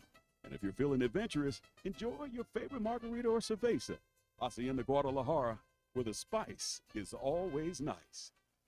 MHP is a certified public accounting and consulting firm located in Bow, Cheyenne, and Fort Collins, offering accounting, tax, and consulting services to businesses, not-for-profit, government, and individual clients. MHP takes pride in their commitment to providing close, personal attention to their clients. They also continue to invest time and resources in continuing education, state-of-the-art computer technology, and valuing their relationships with you.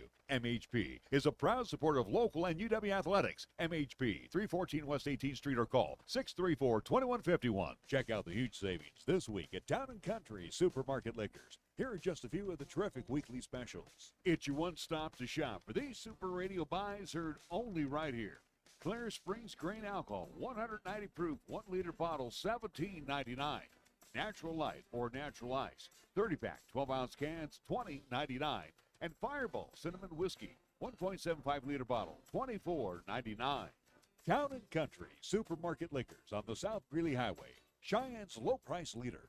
Your local hometown bank, First Year Bank, invites you to come celebrate the first anniversary of their downtown branch at 18th and Cary. And during the anniversary celebration, come to either branch at 1508 Stillwater Avenue or downtown and enjoy some coffee and cookies. First Year Bank is still offering the best CD rates around on a wide variety of CD products. So talk with Caitlin, Amy, and Lavana today. And for all your commercial lending needs, let Tim, Tad, Stacy, and Spencer hook you up to suit your business needs. First Year Bank, 1508 Stillwater Avenue. And now celebrating their second branch's one-year anniversary at 18th and Cary. We want to be your bank. Member FDIC. Here's the latest weather forecast on 1480 K-Ray. Well, the winds for today, mostly sunny. Expect a daytime high near 63 with a slight chance of showers this afternoon. Mostly cleared tonight, low down to 40. Sunny for tomorrow, we're calling for a daytime high near 65. A clear sky Wednesday night, low down to 39. And for Thursday, continued sunshine. Expect a daytime high near 65 degrees.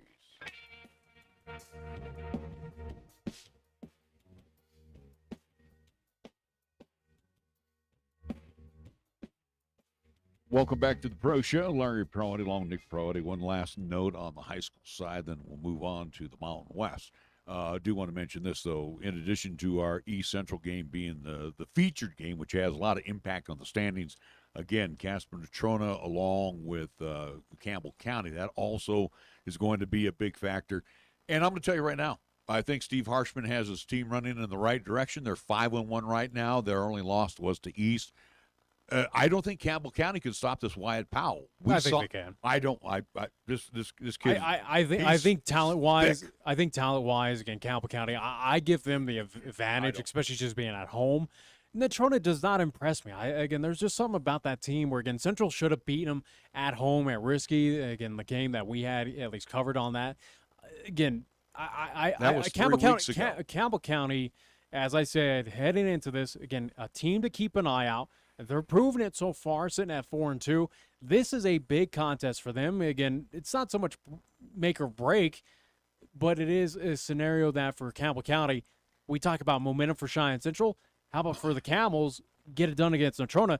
You make this, again, that just top portion of Class 4A just that much more interesting and give them a shot at getting a home playoff game, which, again, it's been quite some time since the Camels have been relevant in Class 4A. You may get me on the pros, but I get you on the high school side, and I tell you right now, it's going to be Natrona in this one. No.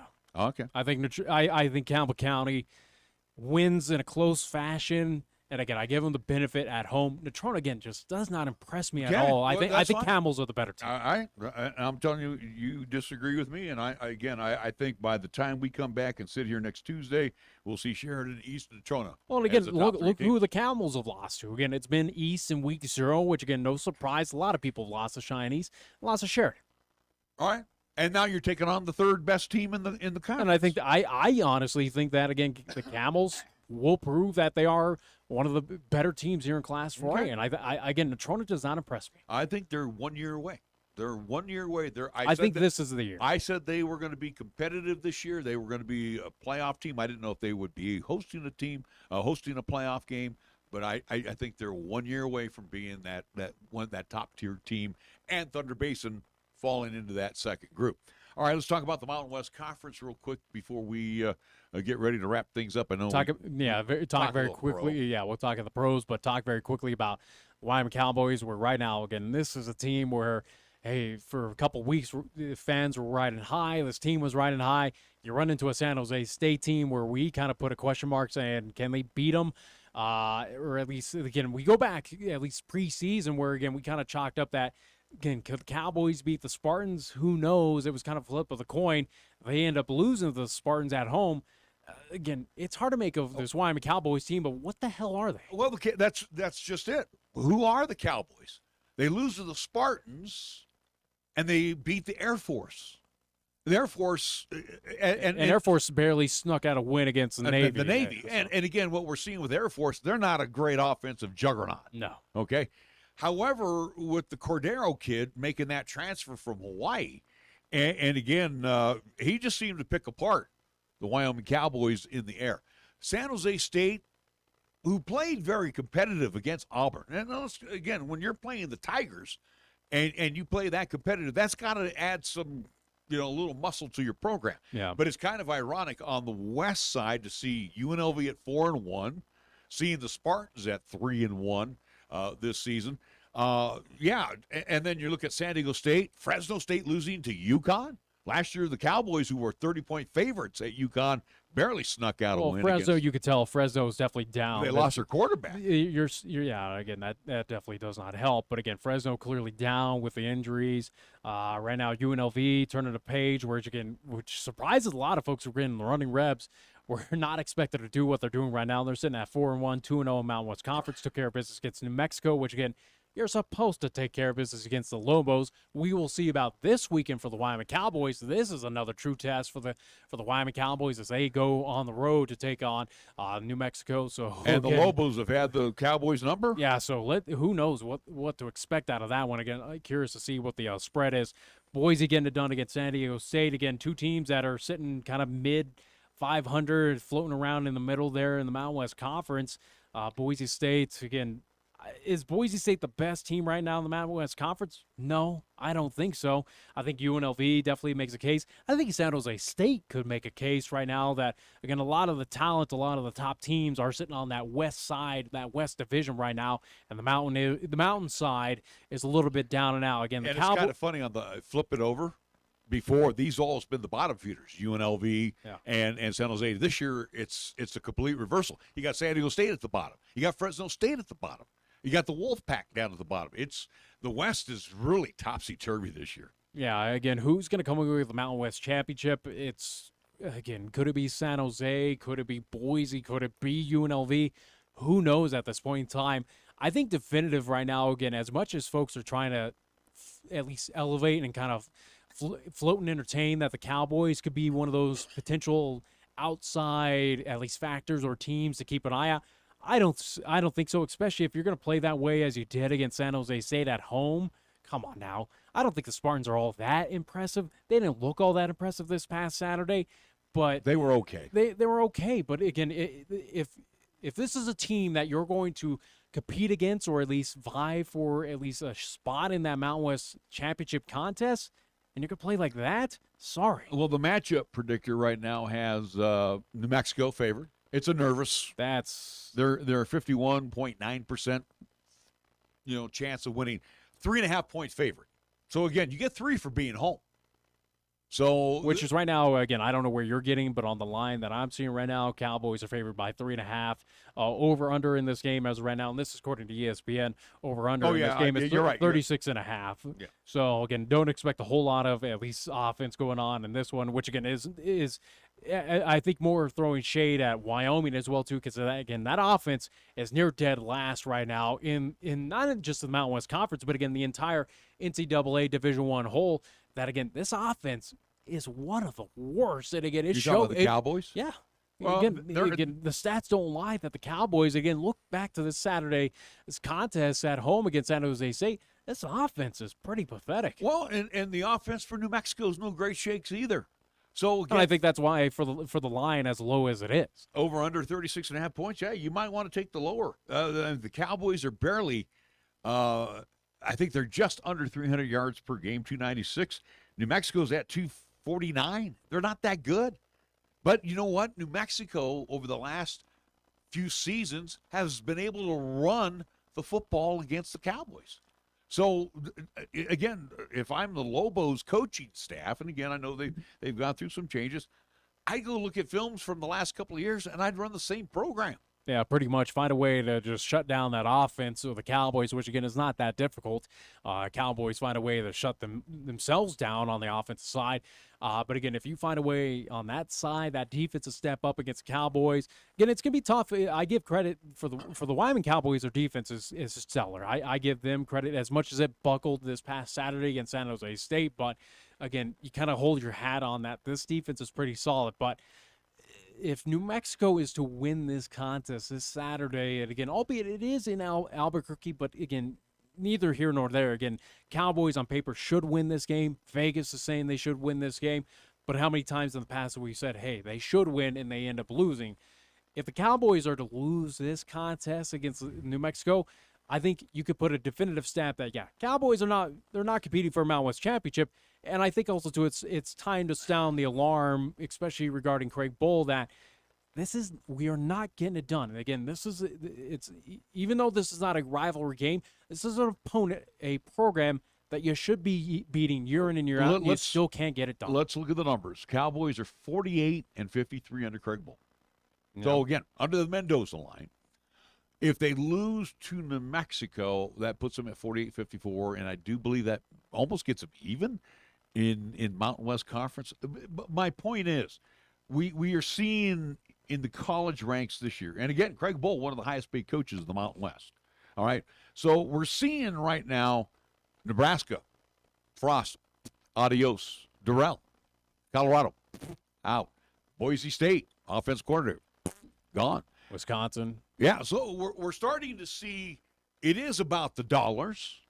It's all about winning. And these coaches are getting fired for less as well, too, just at least on the win-loss margin as well. And, again, had the writing on the wall with Scott Frost. But here for Craig Bohl, it's something that, again, if the Cowboys are to lose this Saturday, which, again, there's a good possibility. Again, you go back to the years past. It's a flip of the coin. They're in years past, again, New Mexico has had the Cowboys number. But, again, if we're to lose another Mountain West Conference game, and, again, against a lesser opponent, in my eyes, that is the New Mexico Lobos, maybe it is that time, not necessarily to fire Craig Bohl, but it is something that maybe it's time to sound those alarms saying, hey, what is going on here? If we want to win Mountain West championships, this is not the guy to do it. You got to understand this, Nick. They're not going to fire Craig Bohl in a season. No. In the middle of a season. They're going to let him finish it out and then make a decision. This is what University of Wyoming has done for years. Finish him out. Again, Vic Koenig years. That were awful years. They let him finish it out.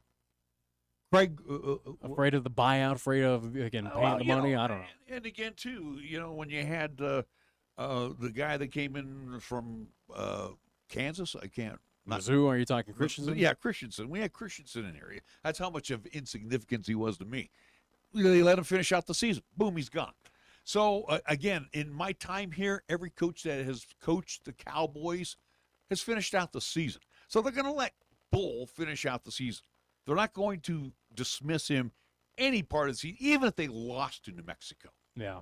If they lose to New Mexico, But it tells you they're not going to vie for the Mountain it's something though that athletic department, again, you got to imagine that Cowboy fans who are already kind of sounding the alarm. But again, this would be that big loss on the resume of Craig Bowl if we are to lose to New Mexico coming up this Saturday. That those alarms need to come a little bit brighter, a little bit louder, saying, hey, maybe this is not the guy to get it done.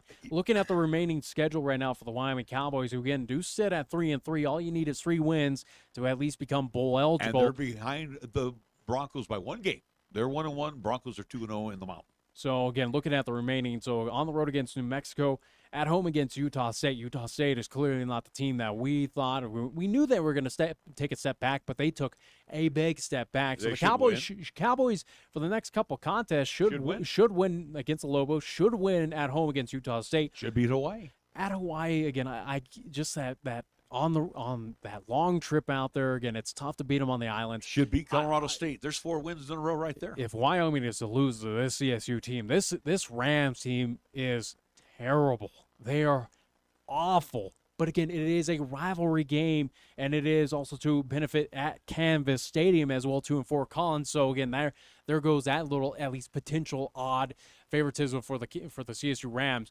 If Wyoming's to lose to the CSU Rams, which again I highly doubt this season, but they are, wow, I think that deserves to be fired if you're Craig Bowl. Here's the deal.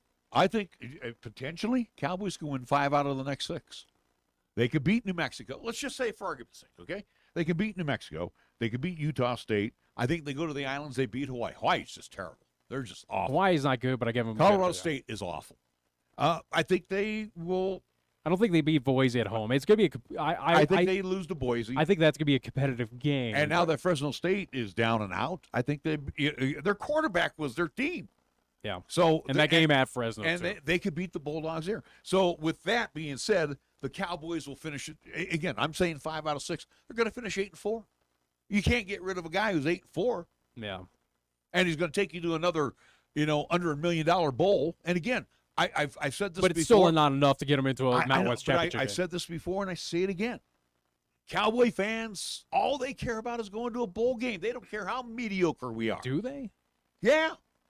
I think more people are starting to come around to where we are as of right now, where again we're kind of yes, the bowls are fine and dandy for again a program that does not go postseason bound for at least as much as others are even in these mid-major conferences. But again, you're starting to see, and again, Dave Walsh agreed with us. We've heard it from Tom Berman that again, Mountain West Conference championships are starting to become the more important thing, or at least what we want from this program, which again we're far from. And again, if we are to go off of at least that Hoyle schedule that you equated to, even though it's in 4, is it still going to be enough to get into that Mountain West championship game?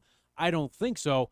It's something that I think that Cowboy fans love. Yes, you're enjoying the bowl games, but now you want to be one of the better teams in the Mountain West Conference. You want that Mountain West championship. And again, it seems like that shift of focus is starting to come to a lot of fans here in the state that, yes, we want the bowls, but why not win a championship as well, too? Cowboys, again, I feel can go 5-1.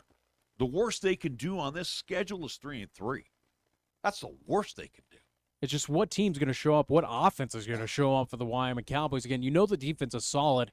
But it's something, again, I'll equate it on the high school side as what I said this past Friday night for Cheyenne South.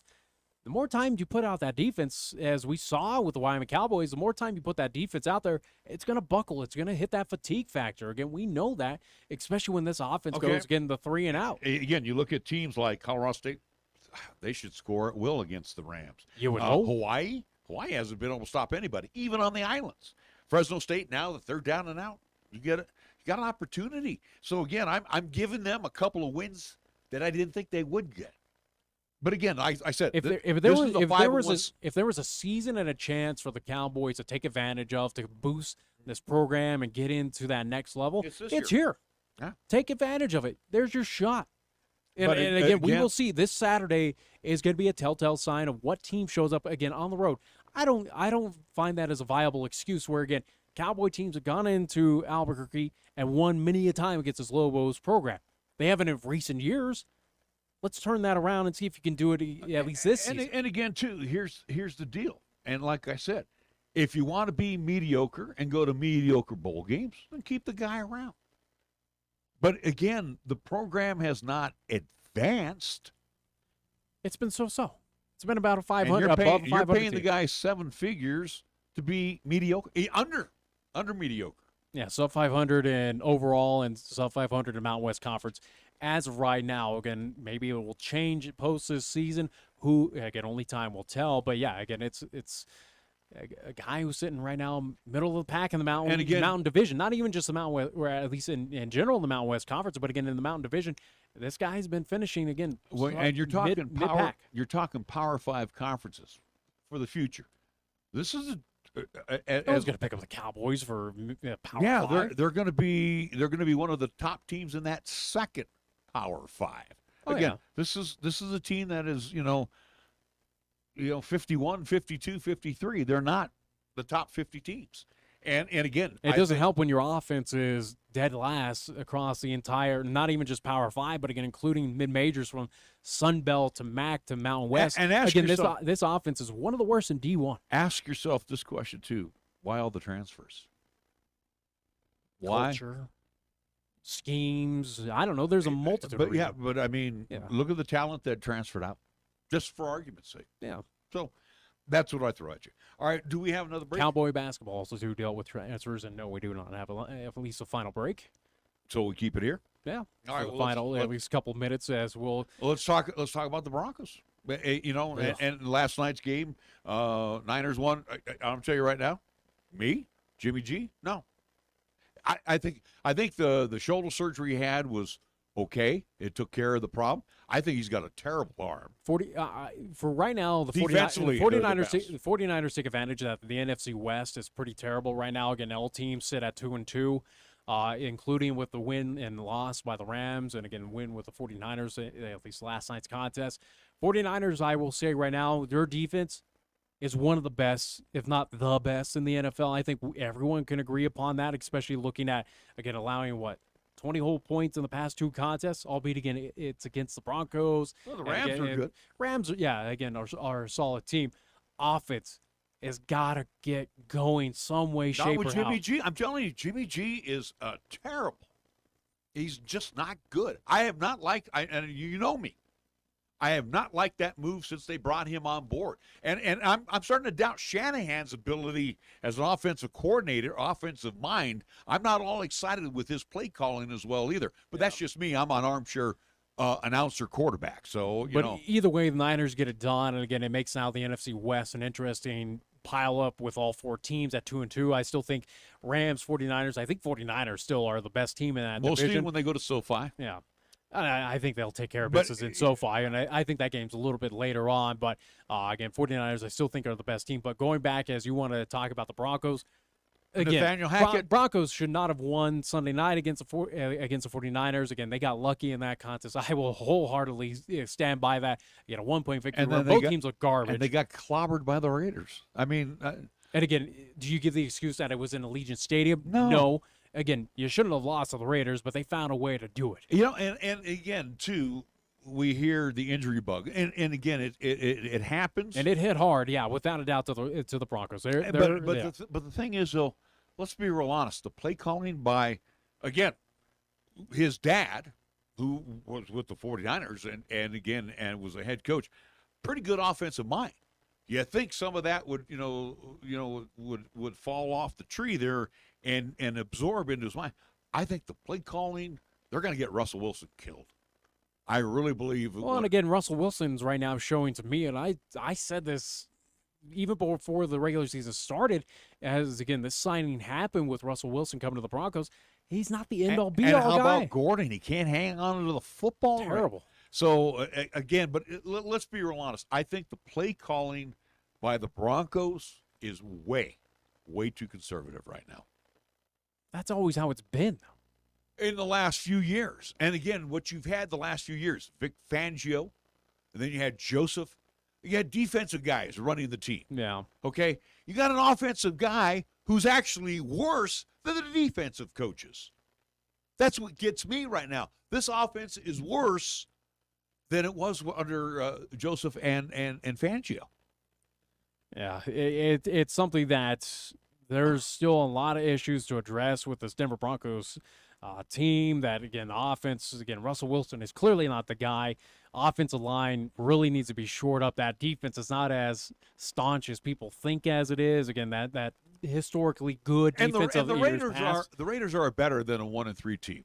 Let's give Yeah, the Raiders. they've had competitive games. I mean, yeah, they've been their own worst enemy, how they've lost. And again, too, looking at their head coach, McDaniel, he's under a lot of scrutiny right now. They should be technically 4-0.